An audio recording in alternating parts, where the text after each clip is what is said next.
Hello, എന്താകും തുണിയുടെ പാട് സുഖമല്ലേ? രാവിലെ തന്നെ ജസ്റ്റ് ഒന്ന് പുറത്തിറങ്ങി കേട്ടോ.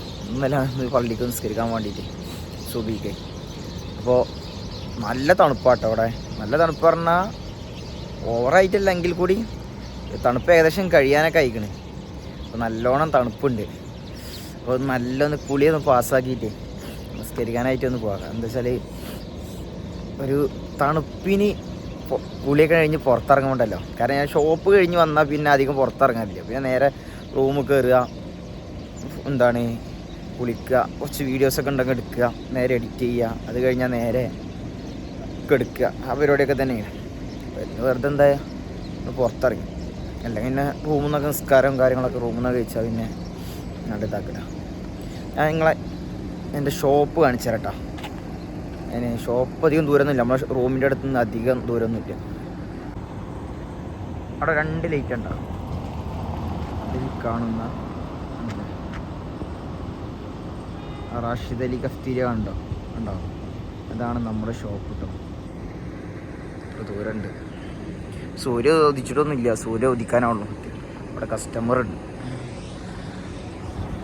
രസം. അപ്പോൾ ഫുള്ള് ഇവിടെ നേരം വെളുത്തിട്ടൊന്നുമില്ല. നേരെ ഇവിടെ ഏകദേശം 6:30 ആവാനായിട്ടോ. നിസ്കാരം കാര്യങ്ങളൊക്കെ കഴിഞ്ഞ് അവിടുന്ന് പോന്നിട്ടോ റൂമിലോട്ട് പോവാം. നല്ല തണുപ്പ് ആയാലും പ്രശ്നമാണ്, എന്നാൽ ചൂടായാലും പ്രശ്നമാണ്. രണ്ടും നമ്മളെ സംബന്ധിച്ച് വളരെ ബുദ്ധിമുട്ടുള്ള കാര്യമാണ്. തണുപ്പ് ടൈമിൽ ഇപ്പോൾ മേലൊക്കെ നല്ലോണം വേണ്ട. കാരണം പണിയൊക്കെ കഴിഞ്ഞ് വന്നാൽ നല്ല വേദന, ഊരക്കും നടുവിനും കൈപ്പലൊക്കെ ഭയങ്കര വേദന. കാരണം നമ്മൾ ഈ സാനിച്ച് പൊതിയുന്ന പരിപാടി ആയതുകൊണ്ട് കൈയൊക്കെ നല്ല കിണപ്പതായതുകൊണ്ട് ഈ പൊതിയാനൊക്കെ ഭയങ്കര ബുദ്ധിമുട്ടാണ്. അപ്പോൾ അങ്ങനെയുള്ള ഒരുപാട് ബുദ്ധിമുട്ട് ഈ തണുപ്പിടയും ഉണ്ടാവും. എന്നാൽ ചൂടാണെങ്കിലോ ഇങ്ങനെ വിയർത്ത് ഒഴിച്ചുകൊണ്ടേയിരിക്കും. ആകെ ക്ഷീണിച്ച് എന്താ പറയുക, ഇമ്മ്യൂണിറ്റിയൊക്കെ എന്താ പറയുക, നമ്മളെ പ്രഷറൊക്കെ വളരെ ലോ ആയിട്ട് ഭയങ്കര ബുദ്ധിമുട്ടുണ്ടാവും. എന്തായാലും നമ്മളെ ജോലി ഇതായതുകൊണ്ട് തന്നെ, നമ്മളെ എന്താ പറയുക, നമ്മൾ ഒരു പ്രവാസി ആയതുകൊണ്ട് തന്നെ ചൂടും മഴയും വെയിലൊക്കെ ഒരേപോലെ. അത് നമുക്ക് ചൂട് ഒരുപാട് കൊള്ളണമെന്നില്ല, അതായത് പുറത്തുള്ള വെയിൽ ഒരുപാട് കൊള്ളണ്ട. കാരണം ഞാൻ ഉള്ളിൽ പണിയായതുകൊണ്ട് വല്ലാതെ കൊള്ളേണ്ടിയല്ല.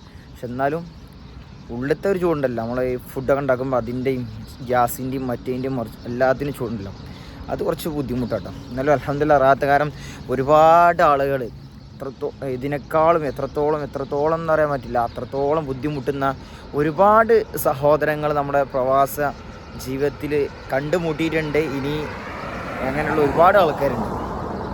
അവരൊക്കെ വെച്ച് നോക്കുമ്പോൾ നമ്മളൊക്കെ പടച്ചവനോട് അൽഹംദുലില്ലാഹ് എന്നല്ലാതെ വേറെ ഒന്നും പറയാൻ പറ്റില്ല. എൻ്റെ ബാക്കിലൊരു പട്ടി ഇങ്ങനെ വന്നിക്കുക. ബാക്കിലേ ഒരു പട്ടി ഇങ്ങനെ വന്നിക്കുക, ഇങ്ങനെ കുരക്കുണ്ടായിരുന്നു. ഞാൻ തിരിഞ്ഞു നോക്കിയതാ. അപ്പോൾ നോക്കുമ്പോൾ ഒന്നൊന്നല്ല, ഒരുപാടെണ്ണുണ്ട്. കണ്ടില്ലേ, പട്ടിയോൾ ഇതിൻ്റെ പിന്നാലെ ഓടുക. വേറെ പണിയൊന്നും ഇല്ല നിങ്ങൾക്ക്. ഇതിങ്ങനെ കുറച്ചുകൊണ്ട് നമ്മുടെ നാട്ടിൽ തെരുവട്ടിയോളെ പോലെ തന്നെ ഇവിടെ കുറേ തെരുവട്ടിയുണ്ട്. ഇവിടെ പിന്നെ മറ്റവർ കണ്ടാൽ ഇതിൻ്റെ ടീമുണ്ട്, അവർ കണ്ടതിനെ വെടിവെച്ചിട്ട് കൊല്ലുക കേട്ടോ. മറ്റുള്ളവർക്ക് ഉപദ്രവമാണ് കണ്ടാൽ അപ്പോൾ വെടിവെച്ച് കൊല്ലും. അത് ഒരുപാട് കുറേ എന്തെങ്കിലും റോഡ് കൂടെ നടക്കുന്ന പാവം ചെറിയ എന്തെങ്കിലും ജന്തുക്കളൊക്കെ പിടിച്ച് തിന്നു, വല്ല പൂച്ചനൊക്കെ എടുത്ത് തിന്നു. ഭയങ്കര ബുദ്ധിമുട്ട് തന്നെയാണ് പഹന്മാരെ കൊണ്ട്. ഈ കാണുന്നതാ നമ്മളെ റൂമിൻ്റെ പുറം ഭാഗം കേട്ടോ. അവിടെ ഗ്രൗണ്ട്, അതായത് ഇത് സെവൻസിൻ്റെ ഗ്രൗണ്ടാണ്.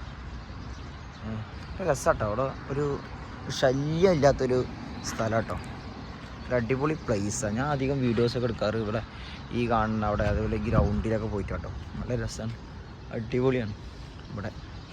എന്തായാലും സെറ്റ് സ്ഥലം കേട്ടോ.